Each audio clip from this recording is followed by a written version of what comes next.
بسم اللہ الرحمن الرحیم۔ ہندوستان میں موریہ سلطنت کا قیام۔ کل ہم نے اس سبق کے بارے میں پڑھا تھا اور ہم نے چندر گپت موریہ کا جو کردار تھا اور اس کا تعلق کس خاندان سے تھا اور اس نے کس طرح سے پھر سلطنت اپنی قائم کی، استفادہ کیسے اس نے وقت سے کیا اور بعد میں اس سلطنت کو کیسے عروج حاصل ہوا۔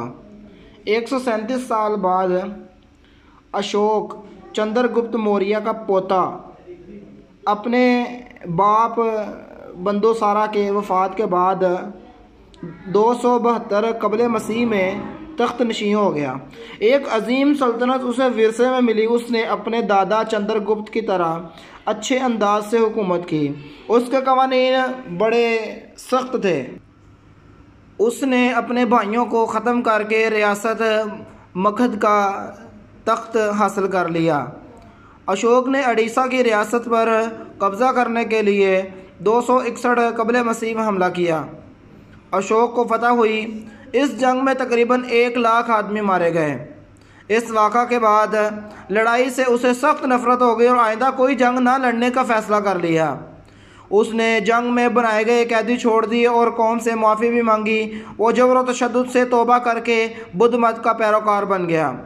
اشوک نے سلطنت کا انتظام نہایت عمدہ طریقے سے چلایا۔ سڑکوں کے ساتھ سایہ درخت لگوائے اور سرائیں بھی تعمیر کرائیں جہاں مسافر آرام کرتے تھے۔ اس نے سنہری فرامین جاری کیے اور حکم دیا کہ انہیں چٹانوں اور ستونوں پر کندہ کیا جائے تاکہ لوگ انہیں پڑھ سکیں۔ یہ فرامین آج بھی ہندوستان کے حصے میں موجود ہیں جن سے اس کے بدھ عقائد کا پتہ چلتا ہے۔ اس نے جانوروں کے لیے شفا خانے بنوائے۔ اس طرح اس نے باغات بھی لگوائے۔ اشوک نے تانبے اور چاندی کے سکے بھی جاری کیے، اناج پر خصوصی ٹیکس لگائے۔ ہندوستان کا موجودہ قومی نشان اشوک کی لاٹ اشوک کے ستون کے شیر نما بالائی حصے سے لیا گیا ہے۔ اس نے خود کو بدھ مت کا راہب اعلیٰ بنا لیا۔ اشوک نے ہندوستان میں بدھزم کی خوب اشاعت کی۔ ایشیا میں اس مذہب کو پھیلانے کے لیے مذہبی رہنما بھجوائے اور بدھوں کی عبادت گاہیں بھی بنائیں۔ اس نے پاکیزہ زندگی بسر کرنے پر زور دیا۔ اس کے دور میں بدھ مت کا پیغام تبت، چین، منگولیا اور جاپان تک پھیل گیا۔ اشوک نے پوجا پاٹ کے نئے نئے طریقے دریافت کیے۔ بدھ مت کے مذہبی احکامات گزرگاہوں، میناروں اور پہاڑوں پر کندہ کرائے۔